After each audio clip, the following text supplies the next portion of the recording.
Victor! Victor! What a game. Yes, every Nigerian today, except you are not a football lover, everybody is happy. Everybody is happy. Are you Idoma? Are you Igede? Are you Tiv? Yoruba, Igbo, Hausa, Fulani? Everybody is celebrating. Do you see?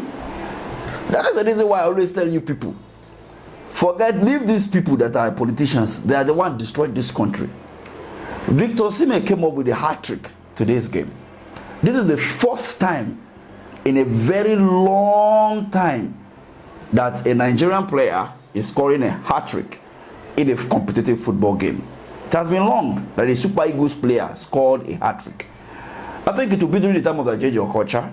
I can't remember very well right now because I didn't even bother to check before coming to shoot this video. However, Victor Osihmen right now is the current all-time highest goal scorer in Nigeria, cutting across all grade football. Yes, you heard me well. Rashidi Yekini happens to be the highest goal scorer when it comes to the Super Eagles with 37 goals. And with 3 goals of Victor Osihmen today, he is now having 29 goals for Super Eagles, 10 goals for under 17, and 3 goals for under 23. And the goals scored for the under 17 and under 23 qualifiers are not included. Note that. So if we are to include all those one, he will become, you'll be having more goals. So right now, Osihmen have 42 goals for Nigerian national team from the under 17 to the Super Eagles. So that is a very big record for him and a very good achievement for him as a person. And looking at the Super Eagles today, don't be small, Johnny. I know that most Nigerians don't use calculator today. Calculator will be like, I beg now, I beg. If calculator are human being as of today, Nigerians, as in, they will beg Nigerians. A good game for South Africans as they won their game 3-0, which means they qualified automatically from that group. Yes, so Nigerians now will be hoping that they are able to beat Cameroon in the playoff in Morocco next month to be able to qualify for the next year World Cup in US, Canada, and Mexico. So today we don't discuss politics, we come to talk about football. And I believe that it's going to be a very hectic game for Nigeria.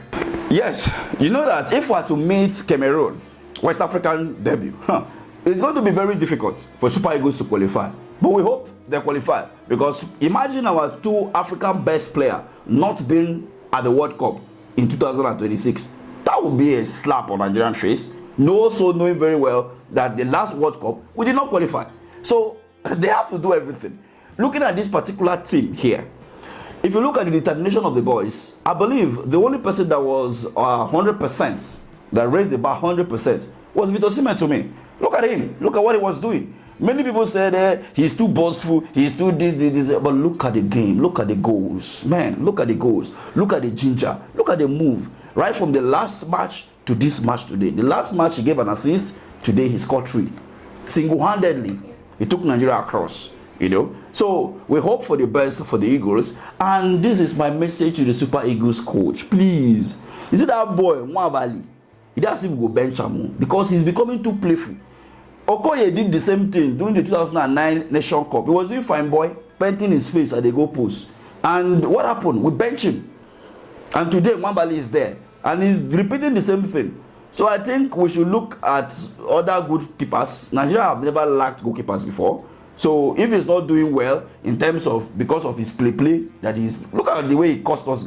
I think Benny did not consider that useless goal in the last match. We'll have more goals today.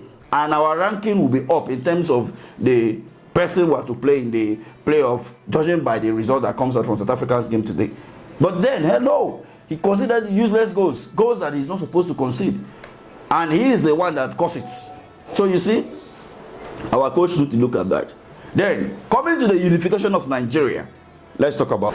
You see, in Nigeria today, the country is divided across ethnic and religious lines.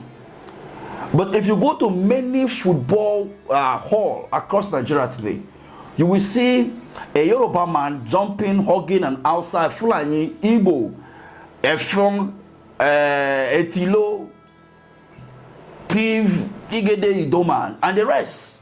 They will be jumping and celebrating, not knowing the political party they belong to. They will be hugging each other, shouting, "Go Nigeria, Osihmen," and all of that. Nobody remember where Osihmen is from. They don't know whether he's either Igala or is any other tribe. Nobody knows where he's coming from.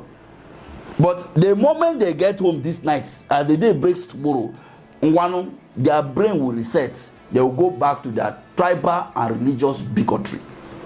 So you see, why can't we live just like we did few minutes or few hours ago at the football hall, where we all celebrated, not minding which tribe, which religion? Why? Why can't we? And the moment we begin to live in that direction, there is going to be a high level of productivity in the country. And this issue of terrorism, all those wahala we are seeing in the country, will die down. And see those political elites, they will begin to respect you and I. And when we make demands, they don't have any option though. They have to meet up with the demands. And this brings us to the issue. Should I even bring this matter up? Or we should talk about it in the next video. Talking about Nnamdi Kanu and the issue of banditry in the north, where some people, they are discussing with one and the other they are not. Maybe we'll talk about that in the next video. But looking at this, there is no reason why we should preach hate in this country. And this is being done by our political elite. And they use that to divide us. Divide and rule. That is the reason why they continue to remain in power. Look at the video circulating on social media today of the emirs in Bauchi State. Look at the expensive vehicles.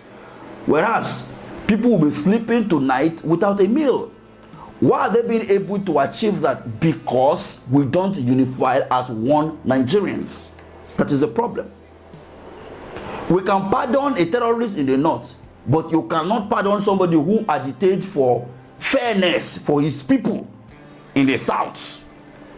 Is that not madness? We have Igbo did almost the same thing that he even armed people at a point to chase Fulani herdsmen out of the forests in the southwestern region.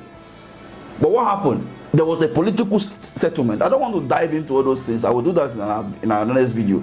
But this pains me a lot when I see Nigerians, when it happens to be something that has to do with someone from the other section of the country, they will begin to like say, no, the person should face it, should face the wrath of the law. But when it comes to this one, they will go mute. They will delete their tweets, like what happened to Deborah, where they burnt her alive the last time. So let's live as one Nigeria. Look at what happened in Nepal. There is a narrative now. They are saying that it will take Nepal people 13 to 15 years to recover, to the pre-protest stage because of the destructions and all of that. But they have reset the country, Abi. No wahala. We don't have to go that route. But the truth of the matter is this: the people united in one voice. Look at Madagascar. They have changed their president away, right? So the same thing have to be done in Nigeria. Once the politicians refuse to listen to the voice of the people have to come together, forget about religion, forget about tribe, forget about section of the country they're coming from, and say no to an evil one denominator, which is the evil political elite, and set them packing.